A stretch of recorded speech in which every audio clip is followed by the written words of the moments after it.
आज मैं तुम्हें इस चैनल के सबसे अलग टॉपिक की ओर ले जाना चाहता हूँ, लेकिन इस वीडियो को शुरू करने से पहले मेरा एक छोटा सा डिस्क्लेमर है। ये वीडियो अपने रिस्क पर देखना, क्योंकि ये वीडियो या तो तुम्हें अच्छी प्लानिंग करने वाला स्मार्ट इंसान बना देगी या फिर तुम्हें इंट्रोवर्ट और ओवरथिंकर बना देगी।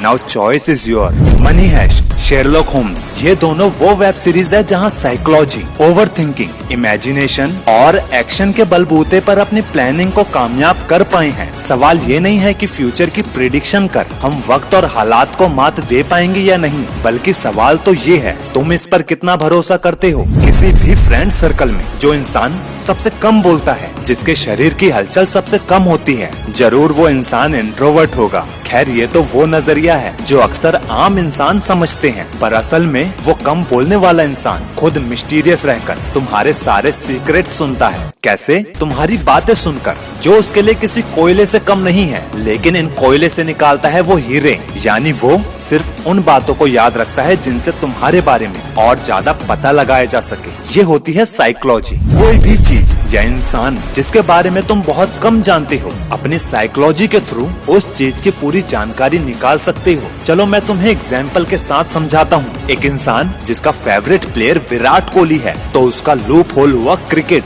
तुम उससे थोड़ी क्रिकेट की बात शुरू कर दो, वो धीरे धीरे तुम्हें अपनी सारी बातें बताने लगेगा। ध्यान से सुनना, हर जानकारी तुम्हें एक क्लू देती है दूसरी जानकारी तक पहुंचने का। जैसे जैसे तुम्हारी प्रैक्टिस बढ़ते जाएगी, तुम आसानी से लूप होल पहचानना सीख जाओगे। इस यूनिवर्स में, मटेरियल वर्ल्ड में जो भी चीज एग्जिस्ट करती है, उन हर चीज के प्रोज और कॉन्स होते हैं। फिर चाहे वो चीज कितनी ही अच्छी या कितनी ही बुरी क्यों न हो, हमें ओवरथिंकिंग और इमेजिनेशन गलत इसलिए लगती है क्योंकि हम सिर्फ उसके कॉन्स वाली साइड को देखते हैं। एक बार फिर से ध्यान से समझना, कल ये चीज ऐसे हुई थी और काश कल ये चीज ऐसे होती। ये दोनों ही ओवरथिंकिंग है, लेकिन एक तुम्हें जानकारी देगा जबकि दूसरी तुम्हें नेगेटिविटी देगा। अब सवाल ये है कि ओवरथिंकिंग और इमेजिनेशन क्या काम करती है। जैसा कि मैंने अभी थोड़ी देर पहले बताया, हर जानकारी एक क्लू देती है दूसरी जानकारी तक पहुंचने का। अब इस क्लू को कैसे सॉल्व करोगे? अपनी ओवरथिंकिंग और इमेजिनेशन से। कैसे? रिलेट करके। जो भी बड़े बड़े यूट्यूबर्स हैं जिनकी वीडियो से हम खुद को रिलेट करते हैं, समझ लेना उन सेलिब्रिटीज की साइकोलॉजी पर अच्छी पकड़ है। चलो मैं तुम्हें प्रैक्टिकली समझाता हूँ। और 15 साल के लड़कों की बातें सुनोगे? I love you with my broken heart, मेरे टूटे हुए दिल का सहारा तुम हो। अबे तेरी उम्र में मैं कंफ्यूज होता था कि क्या गंगाधरी शक्तिमान है।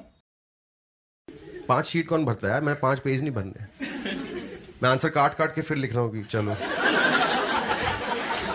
मैं थ्रेड लिए फॉर सेल्फ रिस्पेक्ट।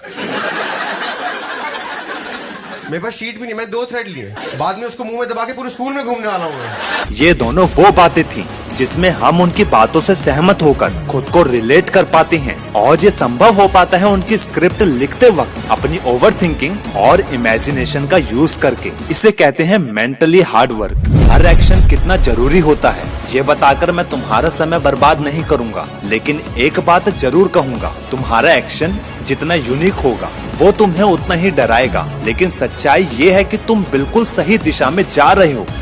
पहले जो जानते हो उसमें अपनी साइकोलॉजी यूज करो, फिर ओवरथिंकिंग और इमेजिनेशन से एक्यूरेसी बढ़ाओ, और फिर एक्शन लो। वीडियो के खत्म होने के बाद मेरी 3 बातें याद रखना। पहला, हर जानकारी एक रास्ता दिखाती है दूसरी जानकारी तक पहुंचने का। दूसरा, इस मटेरियल वर्ल्ड में हर चीज के प्रोज और कॉन्स होते हैं। तीसरा, तुम्हारा एक्शन जितना यूनिक होगा तुम उतने ही सही दिशा में जा रहे हो। अब अंत में तुमसे एक बात कहनी है, इस चैनल को जिसने भी सब्सक्राइब किया है और जो सब्सक्राइब कर रहे हैं, वो इसके राइट साइड में बने घंटे को दबाकर ऑल पर क्लिक करें, ताकि मेरी सारी नई नई वीडियोस आप तक पहुंच सकें।